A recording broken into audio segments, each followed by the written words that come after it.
All right, guys, let's talk about properties of integrals. So there are a lot, okay, and I don't want this to overwhelm you. I'm going to show you what all of these are. They're pretty straightforward. And they're a lot like a lot of other things we've looked at, like the properties of derivatives. But this first one is, if you are finding the integral of a constant function, okay, which let's think about what that looks like.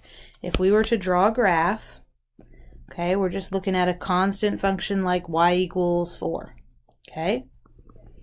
The value of that definite integral, if we were going from x equals a to x equals b, is just your constant times the difference between b minus a, which should make sense to you, right? Because if you're integrating a constant, okay, that means a flat horizontal line, your area under the curve is going to be a rectangle with a height of whatever your constant value is and a width of the difference between your two x values, b minus a. Okay? The second property is just that if you have the integral, the definite integral of the sum of two functions, you can integrate each function separately. Works exactly the same if you have the difference of two functions. You can integrate each one separately and then subtract those two numbers. Remember, a definite integral is a number, not a function. It is a value. It is a numeric value. If you have a constant times a function, you could bring that constant outside of the integral, okay, which is what we've got written down right here. Okay, and then this last one, which is by far the most interesting, if you have, and we looked at it a little bit, but if you, it's very intuitive. If you integrate from a to b, and then you integrate from b to c, the same function, that's exactly the same as integrating from a to c. For example, let me show you what that looks like. Okay, makes more sense, I think, if you look on a picture. If I integrate from, let's say, a to b, okay, my function f of x, I'm going to get this value right here. Whatever this area is of this shape, okay, that's going to be the value of my definite integral. If I then integrate from b to c, I'm going to get the value of the area of this yellow shape, whatever that is. Okay, so if I integrate from a to b and then I integrate from b to c and I add them together, I get the whole entire area from a to c. And that kind of intuitively makes sense. But what's really interesting about this is that that works whether f is a positive function, whether f is a negative function. F could be above or below the x-axis, and a, b, and c don't have to be in increasing order. C could be in the middle. It would still work. Okay, very, very, very cool. The last one, oh, and I didn't have it in here, so you'll have to write it.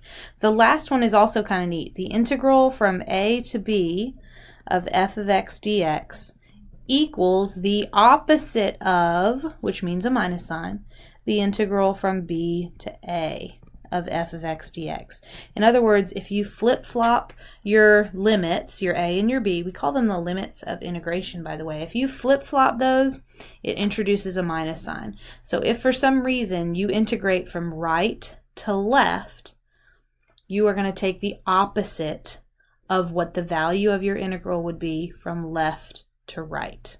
I hope that makes sense, and we're going to look at some examples. Okay?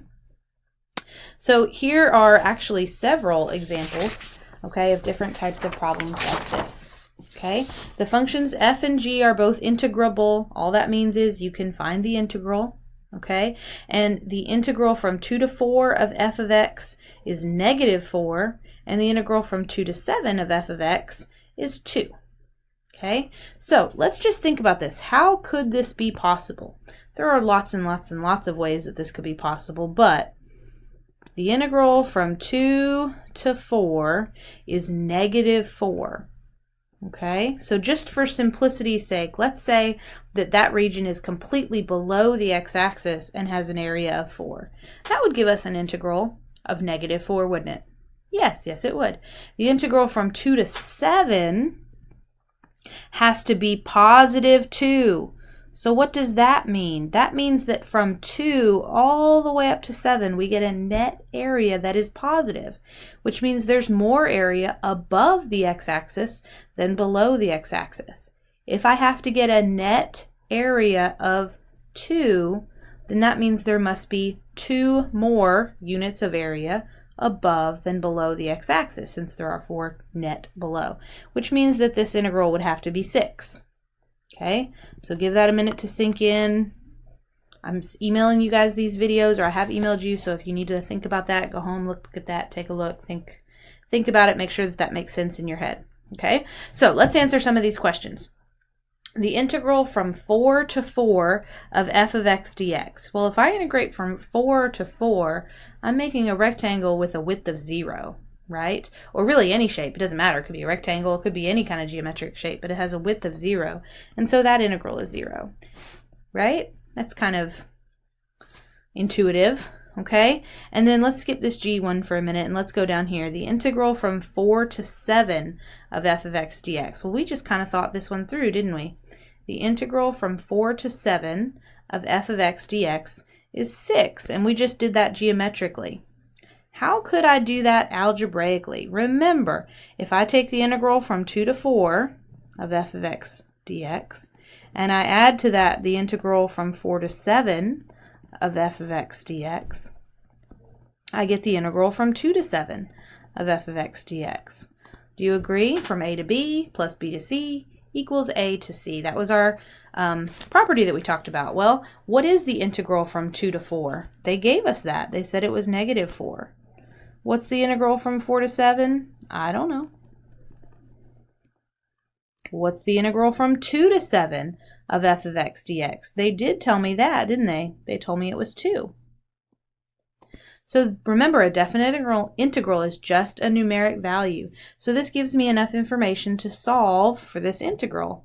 I would add 4 to both sides, and the integral from 4 to 7 of f of x dx is equal to 6. Did we already know that? Yes, but now we can look at it and we can explain why that's true algebraically and geometrically. Okay? So let's think about some g stuff here. They tell us that the integral from 2 to 7, so I'm looking at this right here, the integral from 2 to 7 of g of x is equal to -4. Well, over here, they ask me, what's the value of the integral from 7 up to 2? The integral from 7 to 2 would be the opposite of the integral from 2 to 7 because of that property where we flip the limits of integration, the a and the b, and that would become a +4. Okay, and then they asked me to find the integral from 2 to 7 of 4 g of x dx. But remember, we had a property that said we could bring this 4 out, and it could become 4 times the integral from 2 to 7 of g of x dx, which is 4 times the value -4. Oops. So we end up with -16, okay, for our answer. Okay, I hope those made sense. Let's look at just a couple more. The integral from 2 to 7 of g of x minus f of x. Remember how we can integrate each of these separately? I can write the integral from 2 to 7 of g of x dx minus the integral from 2 to 7 of f of x dx.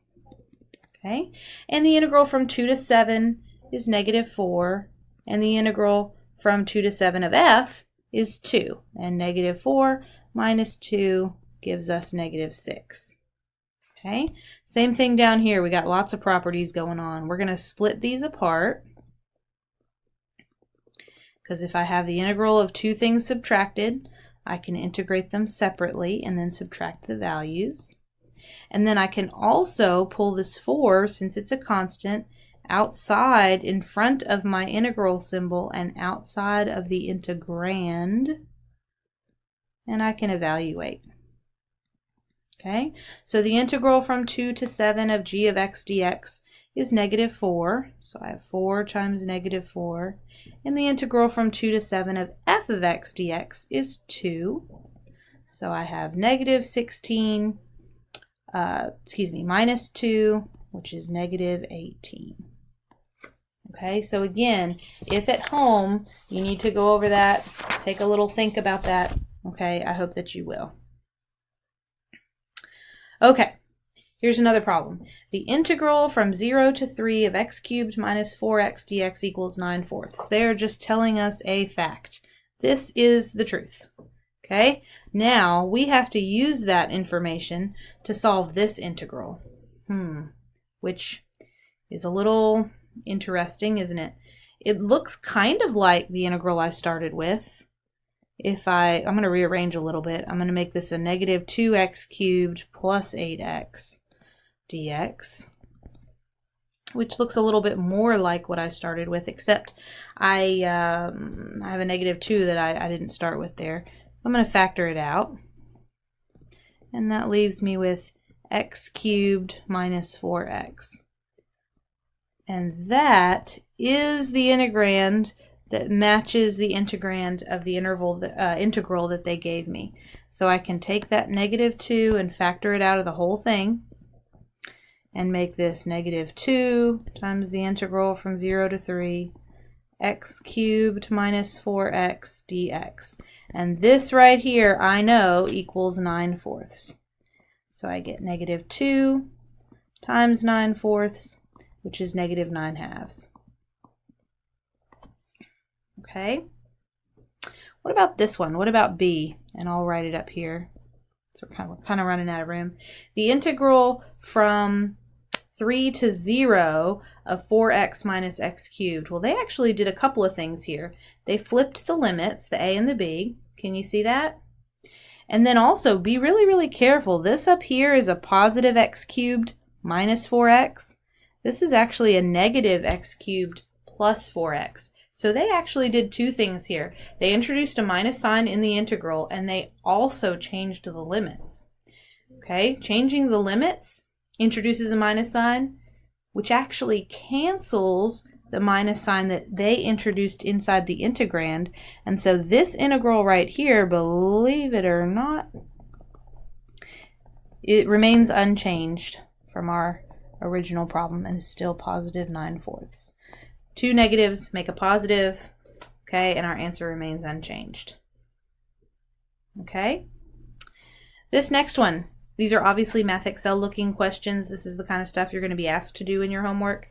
Use the definition of a definite integral to evaluate the integral from 0 to 9 x squared minus x dx. This is another good problem for us to get out our handy dandy calculator. And remember, Math 9 brings up an integral, and I'm going to integrate from 0 to 9. Oops.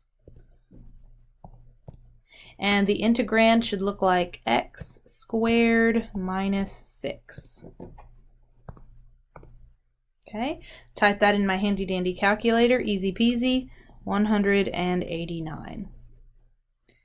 Okay. All right, here's another group of problems, and I am actually going to pause, or actually I'm going to ask you to pause the video, or actually maybe this is the last thing we'll do for today. Okay, so pause the video at this point, or stop the video, and then I will put up the answers. So go ahead and pause now.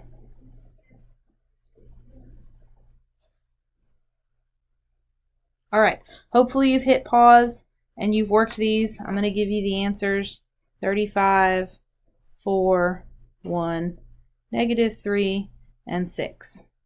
So check your work, see if you got those right, if you use those properties correctly. That is where we're going to stop for today. When I come back tomorrow, we'll talk about this. If you have any questions on these right here, we can talk about that, and then maybe we'll go back and look at a little bit of Riemann sums as well. I hope you guys have a great day. Now that we are done with these two videos, go ahead and work on some homework. I'll see you guys tomorrow. Bye.